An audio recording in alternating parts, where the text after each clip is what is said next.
Olá, sejam bem-vindos a mais um Devocional em Lucas. E dando continuidade aos devocionais, hoje nós leremos, continuando, o texto de Lucas capítulo 11, versículos de 1 a 5. Nós vamos continuar o devocional sobre a oração de Jesus. Então, hoje especificamente, nós falaremos sobre os versículos 3 e 4, que dizem assim. Então, Lucas capítulo 11, versículos 3 e 4. Dá-nos cada dia o nosso pão cotidiano. Perdoa-nos os nossos pecados, pois também perdoamos a todos os que nos devem. Depois de orar sobre Deus, então Deus é em primeiro lugar na oração de Jesus, como vimos no devocional passado. Aqui então Jesus ensina os seus discípulos a orar sobre as necessidades da nossa vida temporal. E é interessante aqui que Jesus ele pede o pão cotidiano, o pão de cada dia. E isso, muito provavelmente assim, por conta da nossa própria natureza de não depender de Deus. Uma vez que nós temos uma natureza pecaminosa, se Deus não nos desse o pão diariamente, e se nós não tivéssemos essa noção de que Deus cuida de nós diariamente, provavelmente nós nos afastaríamos de Deus até começarmos a sentir falta. Então, se a provisão de Deus fosse semanal, fosse mensal, é bem provável que nós não pensaríamos tanto em Deus quanto quando a provisão dele é diária.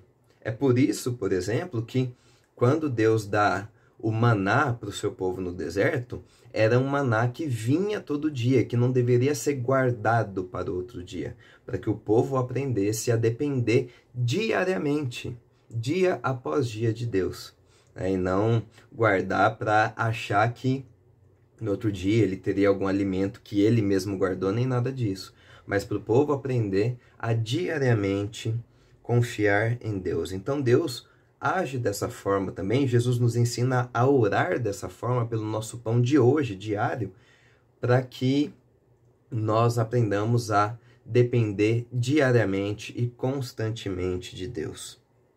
E logo depois, no versículo 4, ele vai dizer: perdoa-nos os nossos pecados, pois também perdoamos a todos os que nos devem. É interessante que aqui Lucas registra essa passagem, esse versículo 4, numa forma verbal no presente, que é diferente da forma como Mateus registra, onde é uma forma verbal no pretérito perfeito. Ou seja, aqui Lucas ele está tentando enfatizar, para além do perdão como algo simultâneo, mas como algo contínuo e persistente. Se aqui o verbo está no presente, isso quer dizer que nós devemos caminhar numa via de perdão e perdoar constantemente, diariamente, persistentemente, de forma contínua. E aqui também tem uma relação muito interessante sobre o perdão que nós oferecemos para o próximo e o perdão que Deus oferece para nós. Isso tem dois sentidos.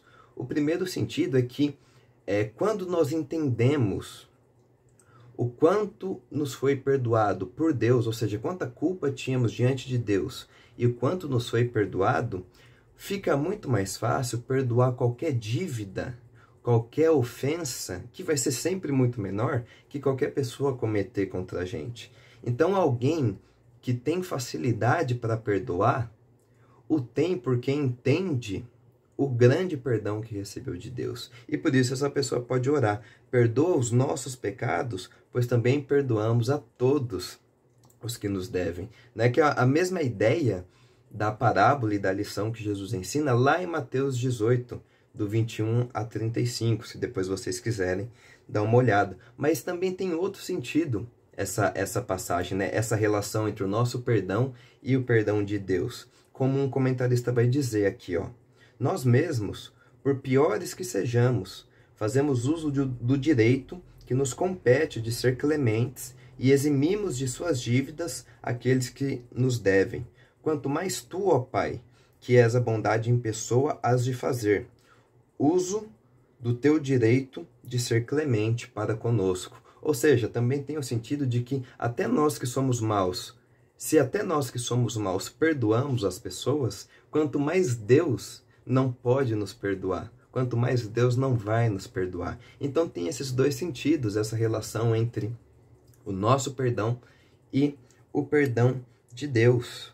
E é interessante também, nesse versículo 4, que o texto diz que, pois também perdoamos a todos os que nos devem, né? Não é só algumas pessoas, não é só um grupo selecionado, mas são a todos. O cristão, nesse sentido, ele tem que viver, então, nessa esfera de amor, de perdão, de reconciliação, nessa nova realidade, como nós falamos no devocional passado. Portanto, o que a gente aprende também nessas duas formulações da oração que vimos hoje é que, como nós vimos no devocional passado, além da pessoa que ora o Pai Nosso ser uma pessoa que ama a Deus e que quer realizar a vontade de Deus, ela também, a partir desses versículos, deve ser uma pessoa que provou o perdão de Deus. Deve ser alguém perdoado, alguém que entendeu o peso da sua culpa diante de Deus, mas que viu, por meio da cruz de Jesus, o quanto ela foi perdoada. E a lição prática desse devocional é uma pergunta, né? Porque nós, muitas vezes, demoramos para perdoar.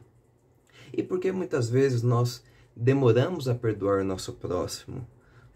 Um dos pontos que essa passagem vai ensinar, e outras passagens também, é porque nós não enxergamos. Muitas vezes nós esquecemos da nossa culpa diante de Deus, do quanto um dia nós éramos culpados diante de Deus e do quanto fomos perdoados por Deus. Se nós nos lembrarmos constantemente do quanto somos culpados diante de Deus e do quanto fomos perdoados, exatamente pela quantidade de culpa que nós tínhamos, vai ser muito mais fácil perdoar o próximo e qualquer pessoa que nos ofender. Deus abençoe e até o próximo devocional.